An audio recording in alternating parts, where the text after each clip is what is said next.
Hello everyone and welcome back to another video. In today's video we're going to be having a hopefully lovely, relaxed, bookish sort of day. So recently it has been a very busy time for me. I've been working a lot of overtime, doing a lot of weekend work, and I've just really come to the end of a very busy period. And so today I'm super duper jazzed because all I have to do today is some very small little like scripty admin tasks, like the type of thing that's not going to take very long at all. And I also need to read A Picture of Dorian Gray by Oscar Wilde, which is one of my favorite books of all time, which we're currently reading for the book club over on Patreon. I also wouldn't mind popping into Dimmicks or one of the bookshops in Rundle Mall and just having a look for Lord Dunsany's The King of Elfland's Daughter, which I'm currently reading. I'm reading the ebook version of it and it is so beautiful. It's so beautiful. I've been annotating it. Maybe we'll pop to a cafe, do some reading. It's been ages since I've had a day like this. I do also want to quickly pop into Lincraft, which is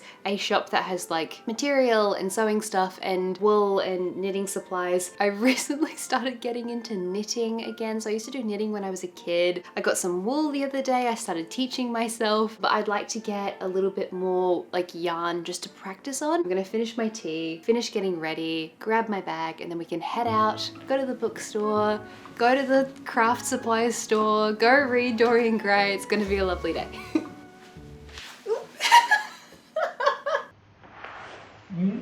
I was so excited to pick up Dorian Gray that I slipped. I have this little tester for this new perfume that I'm trying out. I've been using the same perfume since I was a teenager, but I recently got a tester for Diptyque's Le Papier, I think is maybe how you say it. It is such a pretty smelling perfume, like it is gorgeous. And now I have kind of inspired by this perfume, I have a character in Project Teacup, which is the novel that I've been working on since the dawn of time. I've described them now as smelling like sesame and ink, and that's how this perfume smells to me. I'm gonna get going before I slip over again. Goodbye. Today I'm looking for a couple of key books. As I said, The King of Elfland's Daughter by Lord Dunsany. I'm also looking for The God of the Woods by Liz Moore, which I've been hearing some really wonderful things about. Normal People by Sally Rooney I'm also considering buying, but I stopped because I saw this particular book called Delegate Dream Department Store, which I've also seen online and which looks really whimsical and interesting. Remarkably Bright Creatures is also on my list. I have so many books on my list, but ended up just getting Delegate Dream Department Store. I love Korean and Japanese books in translation generally, so I'm hoping I'll really love this one. As of the filming of this voiceover though, I have read the first chapter. I don't know if the voice is perfectly gelling with me. I'm gonna persevere and get a little bit further through it, but honestly just looking for some fun, whimsical, magical stories to read at the moment. So I went to Dimmicks in Rundle Mall and then afterwards went to Orchard Bookshop, which is in Adelaide Arcade. I love this bookstore because I always find like the most amazing selections of random books. Like I found the most amazing edition of The Ladies of Grace Adieu by Susanna Clarke. I tend to just go in here as often as possible to just check out the books they have because the booksellers here have amazing taste, honestly. And then afterwards I popped over to the Maya Centre and went up the escalators to Lincraft to look for some acrylic wool. Again, like I really love the natural fibres I've been using so far, but I kind of just, you know, want to take the pressure off and just use some wool which is like really cheap and like easy to use so that I can just do some practice stuff. You know, I want to make sure I'm really enjoying knitting before I go headfirst into investing in a bunch of like really expensive natural fibers. And so with all of my errands done, I've purchased a book, not the book I went looking for, but a book I'm very excited about. I decided to head over to the east end of the city and go to a cafe.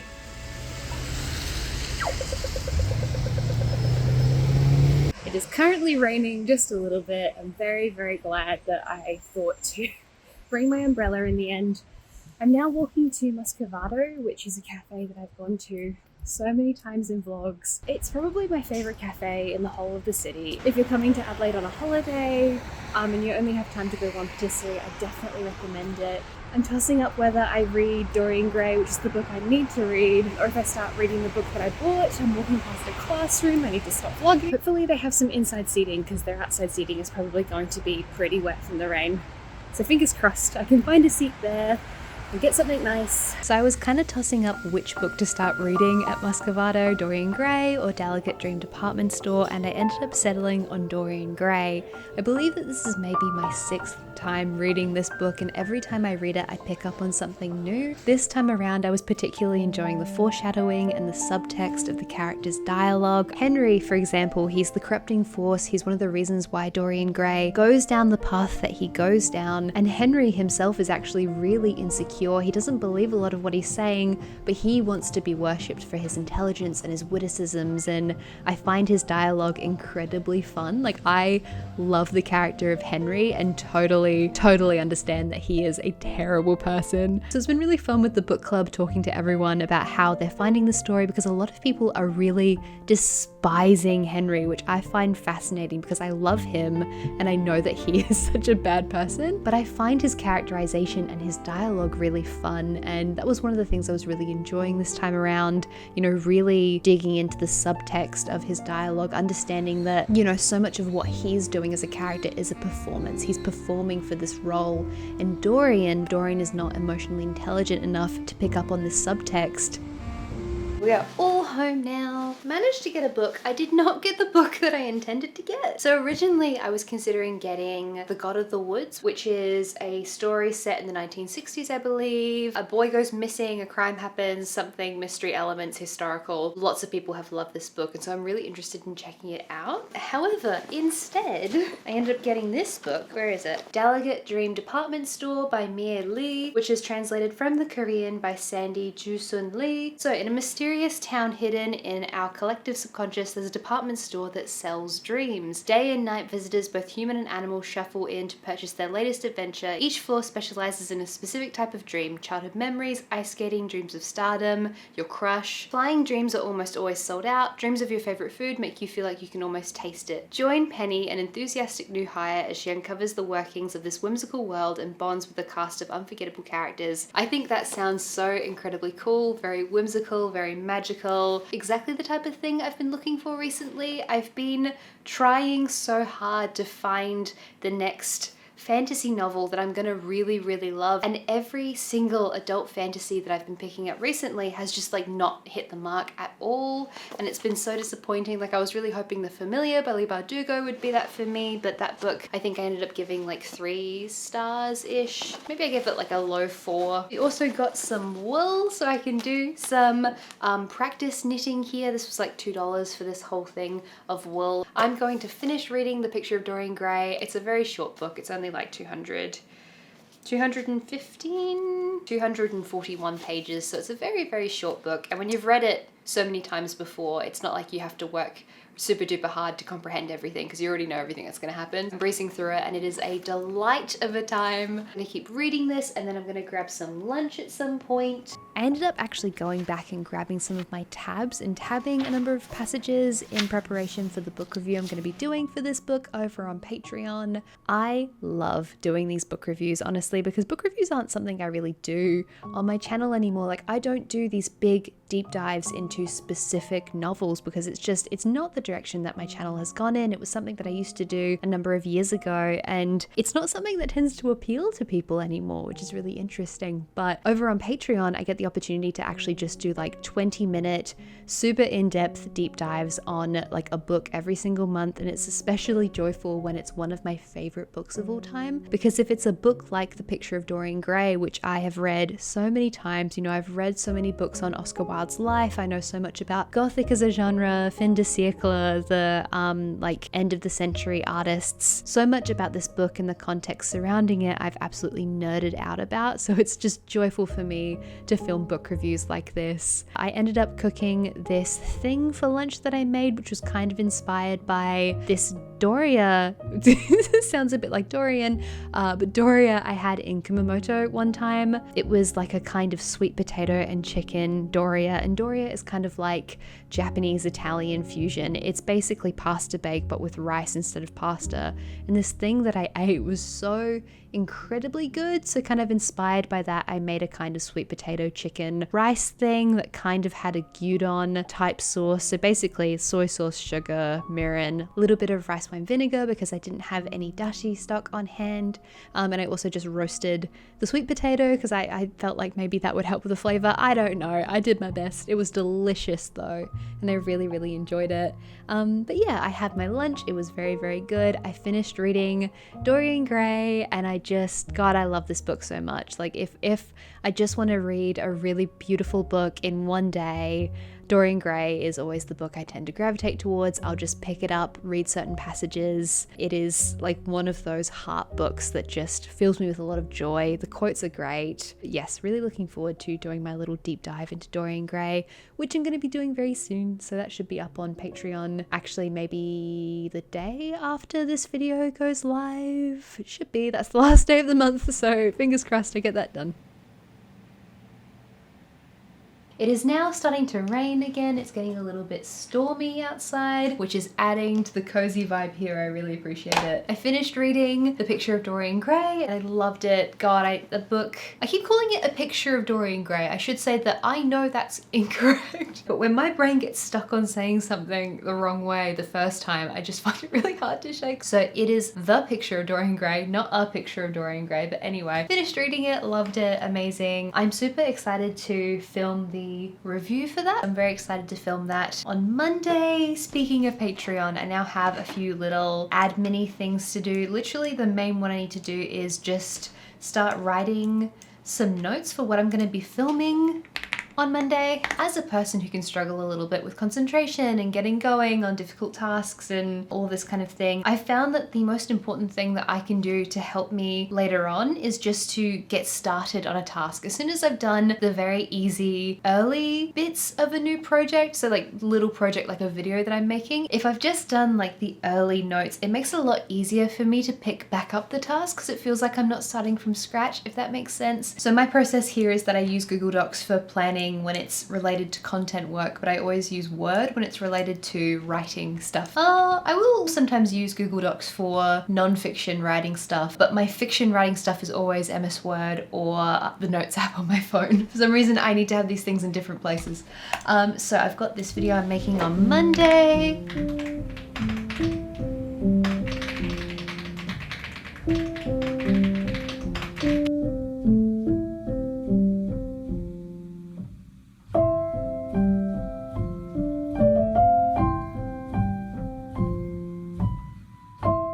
I'm all done with the few work tasks that I had to get through. Now we can talk about knitting. So backing all the way up to Monday, I had my first day off in maybe like 3 or 4 weeks. As I said, there's been some stuff I've been working on in the background that I haven't really been able to talk about. And because of those things, as I alluded to earlier in this video, I've been doing a lot of work on the weekends and at nighttime. And so I finally got a day off on Monday and I ended up going on this really lovely walk through Norwood. I went to Dylan's bookshop and then I ended up walking from Norwood up to the Spotlight in Trinity Gardens. Lincraft is fine, but it is not the same. It doesn't have the same selection. I much prefer Spotlight. I rarely go there because it's not as accessible to me anymore. But anyway, I made the effort. I went to Spotlight and I got a bunch of wool. I skewered these 3 onto my knitting needles and then I lost it laughing because it kind of looks like an autumnal version of Dango.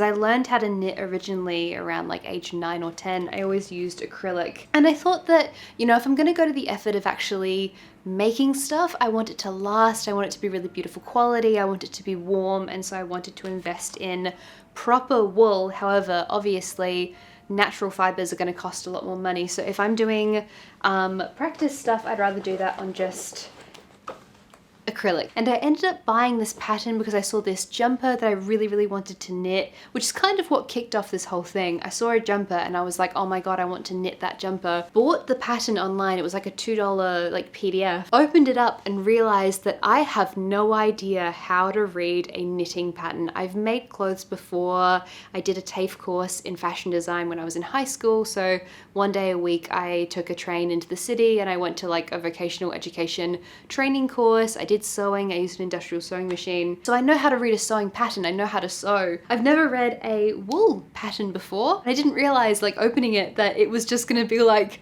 numbers and letters and abbreviations. And I had this wonderful moment where I opened up this like 1-page PDF and I was like, where are the pictures? I thought it was gonna be like really easy to follow, and I literally, like, so much ignorance from me, I just had no idea. I learned how to do like the very basic like knit stitch. I learned how to cast on when I was young, and then I also did knitting when I was in high school, but probably I haven't knitted anything since I was 15-ish was probably the last time. Went to Dylan's bookshop, bought a book on knitting. This has like all the basics in here. It also tells you how to read knitting patterns. And I also found this book, which honestly, this was just a joy purchase. Like I looked at it and I was like, you don't need that book. You don't know if you're ever gonna make any of those things. But oh my god. So this book is Knit a Mini Ocean, and if you know anything about me, you know that I am a bit obsessed with the ocean. So I saw this and I was like, I need to get it. And then I made my first little sample. Where have I got, where? This guy, this is my first little attempt. I did this on Monday. This is the knit stitch. This is what I did on Monday. And so this is the purl stitch. I have never done this one before. And I feel like because this one is so ingrained in my brain from childhood, it's going to be difficult to not do this.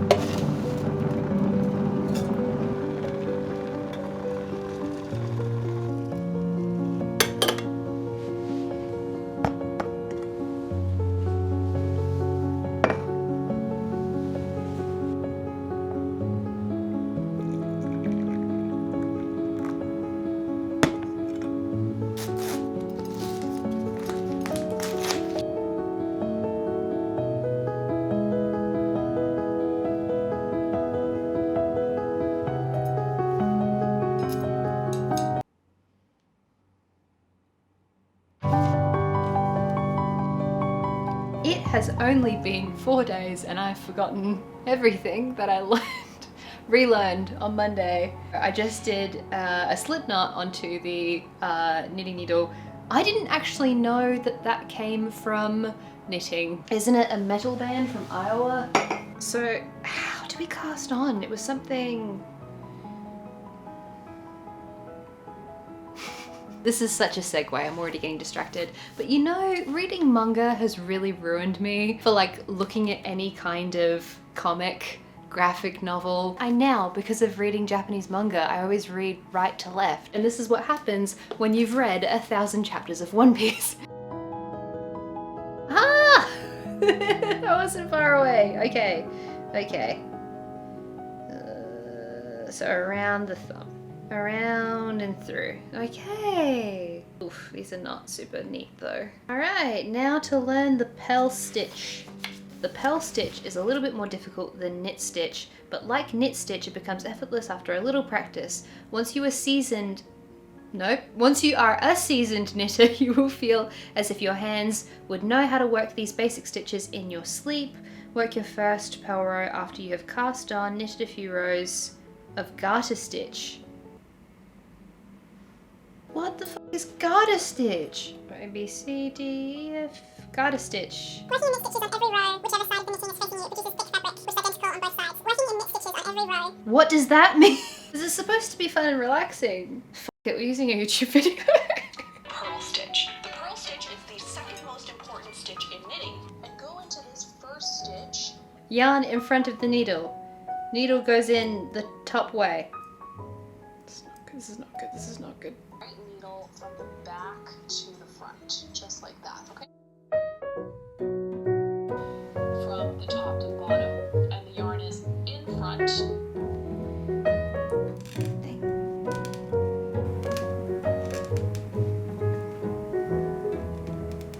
Okay, we're starting again. We're starting again.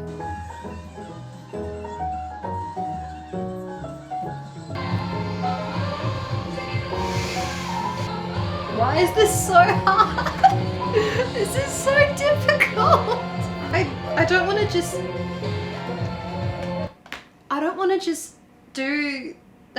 to just blindly follow this is going to sound really silly. I don't want to blindly follow the instructions. I want to understand how it works, because if I understand how it works, it's going to stick in my brain. And I'm looking at these instructions and I feel like I'm back in business and economic statistics and I'm working really hard and the information is not going in. This hurts my brain in the same way that studying Japanese and also learning the piano hurts my brain, and you just need to keep going. I will understand how this works, and also while we're here, let's all be grateful to the people who make our clothes, because they have learned this skill and we benefit from that skill every day, every damn day. So thank you to everyone whose hands have ever knitted anything that I have worn, because this is not easy for me to learn. Oh my god, why? The yarn should always be in front of the needle.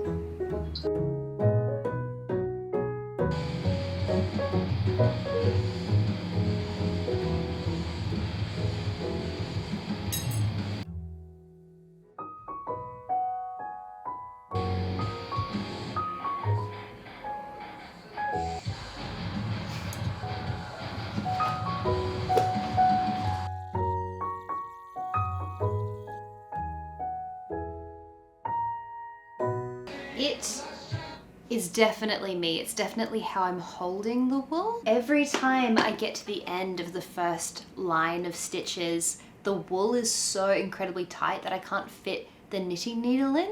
So clearly I'm holding it wrong. Like I'm clearly increasing the tension. I don't know if I have it in me to keep persevering with this particular kind of stitch. I'm gonna go back to the easy one and have a bit of easy achievable progress, and then I am going to try the more difficult stitch, the purl stitch, on a different day. I think that is the wise thing to do at this point, because I've been at this for I think 40 minutes and I still haven't worked it out. We're gonna do the one that I learned how to do as a small child. I can do that one.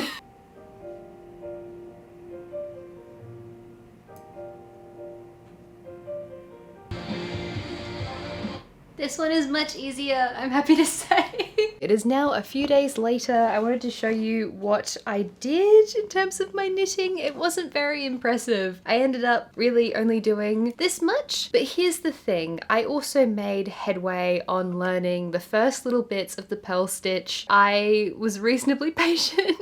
I did my darndest and we didn't get there, but I will eventually work out how to do that other more tricky stitch. For the rest of Friday, basically Tyler and I just got Thai food, and then we ended up watching an ungodly number of episodes of Succession. Those episodes are really long and we have gotten through so many in a really, really short space of time. I know I'm very late to this particular show, but oh my god, it is so well written. It's so suspenseful. But yeah, it was a really lovely day overall, and I'm so glad that I got to share it with you guys. I hope you enjoyed this day in my life vlog on a very bookish, relaxed mostly relaxed day. Relaxed when I wasn't doing a knitting stitch thingy that I actually found really, really difficult in the end. But anyway, it was fine. I had fun. Before I go, I also wanted to say a massive thank you to everyone over on Patreon. Without Patreon, these videos would not be possible. Over there, we have a whole bunch of bonus content, bonus videos. That writing video that I spoke about on Friday, I'm about to start filming that. So by the time you guys watch this vlog, that video will be live. We have a private Discord server, our book club, writing snippets,